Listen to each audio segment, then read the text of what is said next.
brought to you by Silver Pumps. Top quality और consistent performance के लिए सिर्फ सिल्वर पंप्स नाम याद रखना। आतंकी नजर आ रहे हैं, आतंकियों की बहन नजर आ रही है। सेना की एक योग्यतम अधिकारी जो दुश्मन देश से और आतंक के खिलाफ लड़ाई लड़ रही है, भारत राष्ट्र को भारत की सेना की गई कार्रवाई से अवगत करा रही है और आपको उसमें आतंकी की बहन नजर आ रही है, तो पराकाष्ठा पार हो गई नड्डा साहब जब आपके जगदीश देवड़ा मुख्यमंत्री कहते हैं भारत की सेना प्रधानमंत्री के सामने नतमस्तक।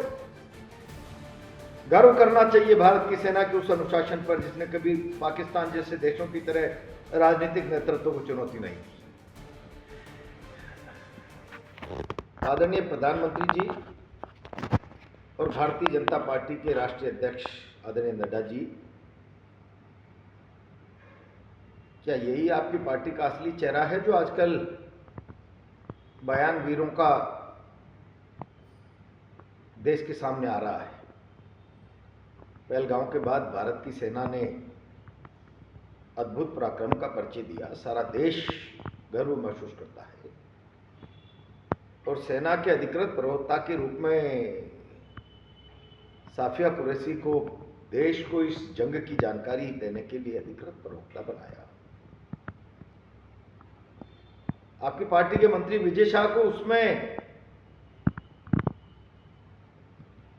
आतंकी नजर आ रहे हैं, आतंकियों की बहन नजर आ रही है। सेना की एक योग्यतम अधिकारी जो दुश्मन देश से और आतंक के खिलाफ लड़ाई लड़ रही है, भारत राष्ट्र को भारत की सेना की गई कार्रवाई से अवगत करा रही है और आपको उसमें आतंकी की बहन नजर आ रही है। मैं समझता हूं इससे दुर्भाग्यपूर्ण स्थिति इस देश के लिए कोई दूसरी हो नहीं सकती। और मोदी जी, अब तो पराकाष्ठा पार हो गई नड्डा साहब जब आपके जगदीश देवड़ा मुख्यमंत्री कहते हैं भारत की सेना प्रधानमंत्री के सामने नतमस्तक। गर्व करना चाहिए भारत की सेना के उस अनुशासन पर जिसने कभी पाकिस्तान जैसे देशों की तरह राजनीतिक नेतृत्व को चुनौती नहीं दी।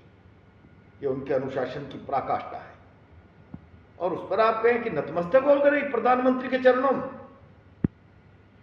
मुझे लगता है आपको मुगालता हो गया है बार बार जीतने से कि देश अब हमारे चरणों में नतमस्तक है और आप सेना को भी अपने चरणों में नतमस्तक समझने लगे हैं। भारत इसका जवाब मांग रहा है। क्या कार्रवाई की है नड्डा जी आपने आपके उप मुख्यमंत्री और मंत्री के खिलाफ, जिनके बयानों से सारा देश शर्मसार हुआ है, लज्जित हुआ है?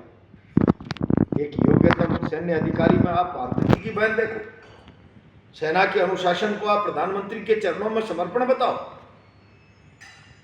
जवाब दीजिए भारत पर, और नहीं तो पार्टी से निकाल कर बाहर करिए। आप विवेकानंद जी ने कहा है कि ये अंदर के विचारों का बाह्य आवरण शब्दों के रूप में प्रकट होता है। तो ऐसा तो नहीं है कि आपका अंदर का एजेंडा इस तरह का शब्दों में आपके मंत्री और उप मुख्यमंत्री के बाहर आ गया आवरण बनकर।